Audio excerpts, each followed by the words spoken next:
Patel winners के YouTube channel पे आपका स्वागत करता हूं।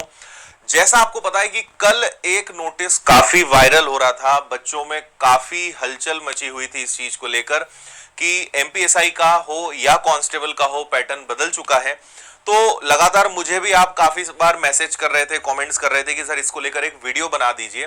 तो इसकी आज सच्चाई जानते हैं कि आखिर क्या है ये, क्या वाकई में ये चीज बदलने वाली है, और अगर बदलती है तो क्या चेंजेस आने वाले समय में होने वाले परीक्षाओं में, इन सब चीजों पे आज हम बात करेंगे, है ना। सो एमपीएसआई का 750 नंबर का पेपर होगा, जो कि पहले केवल 200 नंबर का होता था, है ना। इसके बाद अगर हम बात करें कांस्टेबल का तो 100 नंबर का पेपर होता था, अब फिजिकल के 100 नंबर मिलके वो 200 नंबर का हो गया। सारी चीजें हम बात करते हैं। देखिए, शुरुआत करते हैं, इस सब की शुरुआत कहां से हुई है ना। मेन अगर आप देखेंगे, अगर आपने अभी थोड़े दिन पहले देखा हो तो मोदी जी ने यह घोषणा करी थी कि आने वाले 1.5 साल में 10 लाख से ज्यादा सरकारी भर्तियां की जाएंगी।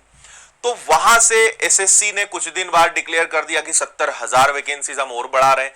रेलवे ने ग्रुप डी का एग्जाम जो है उसकी प्रक्रिया तेज कर दी। मध्य प्रदेश में जो हमारे मुख्यमंत्री जी हैं, उन्होंने भी कुछ दिन पहले एक रैली में कहा कि 1.25 लाख से ज्यादा सरकारी भर्तियां आने वाले 2 साल में हम करने वाले हैं। उसका वीडियो भी मैं आपको भी दिखाऊंगा। हम 2 साल के अंदर 1.25 लाख नौजवानों को सरकारी नौकरी देंगे, जिसमें 10 लाख के भर्ती करेगा, और उसके साथ सबको सरकारी नौकरी ना मिल सके तो बाकी मुख्यमंत्री करोड़ 17 रविदास करोड़ कार्य होगा। कहने का मतलब यह है कि अब जो है, क्योंकि चुनाव भी करीब है, सारी चीजें अब एकदम अनुकूल चल रही है और सारी चीजों की प्रक्रियाएं भी तेज हो चुकी हैं। पटवारी वैकेंसी की भी बहुत लंबे समय से हम सुनते आ रहे हैं, है ना। एमपीएसआई हो गया, कांस्टेबल हो गया, अदर राज्य की जो परीक्षाएं हो गई, तो अब इन सब चीजों को देख के लग रहा है कि शायद जल्द ही वैकेंसीज आ सकती हैं। अंदर की जो प्रक्रिया है वो सभी चल रही हैं। तो मोदी जी ने जो दबाव दिया है सारे राज्यों पर और सारी जो रिक्रूटमेंट एजेंसीज हैं, तो अब ऐसा लग रहा है कि शायद अब आने वाले समय में वैकेंसीज काफी सारी आएंगी। लेकिन मेन मुद्दा जो अभी सबसे ज्यादा गहराया हुआ है वो ये है, ये एक्चुअली एक इंटरनल डिपार्टमेंटल नोटिस है ना। ये आप कई लोग व्यापम की वेबसाइट पे ढूंढ रहे हैं कहीं, तो अभी ये नहीं मिलेगा। ये डिपार्टमेंट टू डिपार्टमेंट भेजा गया एक नोटिस है जो 24 तारीख को जारी हुआ था, है ना। 24 तारीख को जारी हुआ था, लेकिन लीक ये कल हुआ है। अब देखिए, इसमें आप थोड़ा सा शायद आपको क्लियर दिख रहा हो।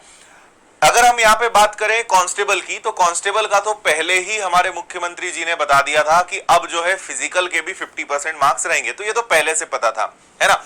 तो अब से, क्योंकि कांस्टेबल की 5,000 भर्तियों की भी प्रक्रिया चल रही है, बहुत बार सुनने में भी आ रहा है कि शायद आने वाले 2-3 महीने के अंदर कांस्टेबल पहले आ जाए या 5,000 वैकेंसीज का डिक्लेरेशन कभी भी हो जाए, क्योंकि प्रोसेस होगी, एग्जाम होगा, रिजल्ट आएगा, फिर चुनाव में ड्यूटी लगानी है, मैन पावर वैसे ही बहुत कम है, एमपीएसआई के पद 5 साल से खाली पड़े हैं, तो समस्या तो है। लेकिन अब ऐसा लग रहा है कि वैकेंसीज ये निकल सकती है ना। तो पहले चलिए इसके बारे में बात कर लेते हैं। आपका 100 नंबर का पहले भी रिटर्न पेपर होता था, अभी भी होगा, लेकिन अब उसकी वैल्यू 50% हो जाएगी। अभी तक ये होता था कि आप केवल फिजिकल निकालिए और आप जो है बस आपको क्वालिफाई करना है, लेकिन मेन जो मेरिट लिस्ट है वो आपके मार्क्स जो एग्जाम में होते थे, रिटर्न एग्जाम में जो होते थे, उसके आधार पर तय होते थे। लेकिन अब से फिजिकल में भी आपको मार्क्स दिए जाएंगे जो कि 50% रहेंगे, और जो आपका रिटन टेस्ट है, जो आपकी लिखित परीक्षा है, उसके भी 100 नंबर में से 50% वेटेज उसका भी रहेगा। यानी 200 नंबर की अगर परीक्षा है तो रिटन और फिजिकल दोनों का 50-50% कंट्रीब्यूशन रहेगा। और ये जो अभी 5,000 नई भर्ती आने वाली है, उससे ये नियम लागू हो जाएगा। लेकिन सबसे ज्यादा जो आश्चर्य सभी को हुआ है वो है एमपीएसआई की वैकेंसी को लेकर। ठीक है, मैं आपको इसका आश्चर्य का कारण भी बताता हूं, क्योंकि पहले आपको पता है कि अगर हम फिजिकल को और इंटरव्यू को हटा भी दें तो पहले केवल 200 नंबर का पेपर होता था, 2 पेपर होते थे 100 नंबर के, आपको पता ही है बहुत अच्छे से। अब उसको सीधा 600 नंबर का कर दिया है ना। यानी 600 नंबर का आपका रिटर्न पेपर होगा जिसका रोल 80% रहेगा। तो आपको पहले इसको क्लियर करना है, इसके बाद फिर आपका एक फिजिकल टेस्ट होगा, उसके भी मार्क्स रहेंगे जिसका रोल 13.3% है। उसके बाद आपका एक साक्षात्कार यानी इंटरव्यू होगा जिसके 50 मार्क्स रहेंगे, जिसका रोल 6.7% रहेगा।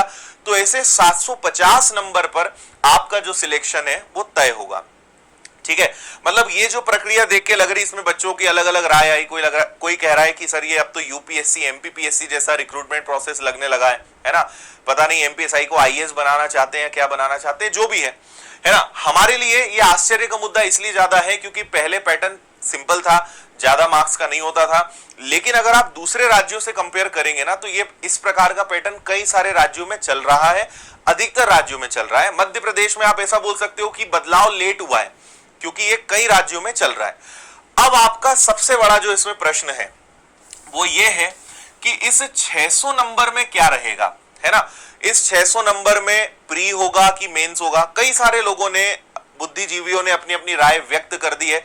कई लोगों ने तो दावा कर दिया कि ऐसे ही होगा। देखिए, मेरा ये मानना है, हो सकता है आपका दावा सही निकल जाए, हो सकता है तुक्का बैठ जाए, हो सकता है जो भी हो। लेकिन मैं पर्सनली इस पे कल भी वीडियो बना सकता था, लेकिन मैं पहले इंतजार कर रहा था कि अगर कोई जानकारी मिल जाती है, कोई नोटिस आ जाता है, कुछ पता चलता है, तो इसके बारे में कुछ कहना सही रहेगा। अदरवाइज कोई मतलब नहीं है अपना अनुमान लगाने से, है ना, और बच्चों को बेवजह गुमराह करने से। तो मैं आपको एक ही चीज सजेस्ट करूंगा। कोई आपसे कहेगा कि इसके 3 पेपर होंगे, कोई आपसे कहेगा कि प्री प्लस मेंस होगा, पहले प्री होगा फिर आप उसको क्वालिफाई करो फिर मेंस होगा। कोई कहेगा प्री पुराना पैटर्न का रहेगा जिसमें आपका जीएस और सारी चीजें हो जाएगी, मेंस में कुछ और रहेगा। देखो, हो सकता है उनका अनुमान सही हो सकता है उनका तुक्का सही बैठ जाए, कोई दिक्कत नहीं है।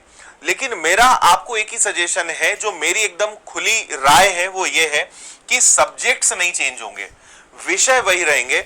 आपको maths, reasoning, English, Hindi, GS, science, MPG के, करंट अफेयर्स ये पढ़ना पड़ेगा, है ना।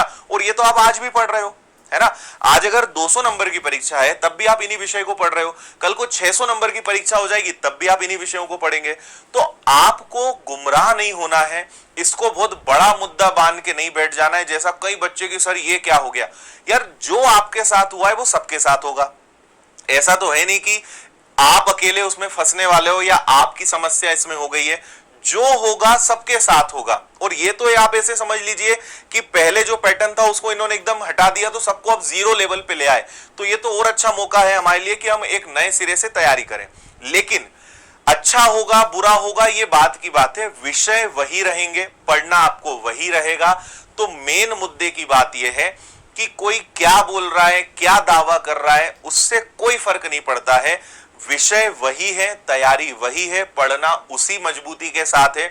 तो आपका मेन काम पढ़ाई पे आपका फोकस होना चाहिए, बजाय इस चीज को मुद्दा बना के बैठ जाना कि ये क्या हो गया वो क्या हो गया। देखो, या तो फिर आप सब काम छोड़ के इसके धरना प्रदर्शन में लग जाओ कि नहीं ये होना ही नहीं चाहिए, तो आप उस काम में लग जाइए। या फिर अगर सरकार मन बना चुकी है कि नहीं इस चीज को हम इंप्लीमेंट करेंगे, तो फिर आप इसके हिसाब से तैयारी करिए। लेकिन मेरा यह मानना है कि मार्क्स, जैसे क्या होता था पहले, मान लीजिए आप 200 प्रश्न होते थे, एक एक नंबर के होते थे। हो सकता है अब 2 नंबर के हो सकता है उसको बांट दें कि पहले प्री 200 नंबर का होगा। मैं आपको 10 ऑप्शंस बता सकता हूं 600 में क्या क्या हो सकते हैं, और मुझसे ज्यादा कई लोग बता चुके हैं और अभी और बताएंगे, है ना। कोई मतलब नहीं अपनी बुद्धि इन चीजों में भ्रष्ट करने से, कोई मतलब नहीं है। पहले 200 नंबर का होगा, फिर 400 का होगा, 200 के 3 होंगे, है ना। 200 नंबर का जो पेपर है वो 2 नंबर के रहेंगे उसके बाद। कोई मतलब नहीं इन चीजों से। मेरा सिंपल सा सजेशन है, जो भी होगा सबके लिए होगा, है ना। क्वेश्चंस की संख्या कम रहेगी, हो सकता है मार्क्स बढ़ जाए, हो सकता है प्री और मेंस में डिवाइड हो जाए, लेकिन हमारी तैयारी वही की वही रहेगी।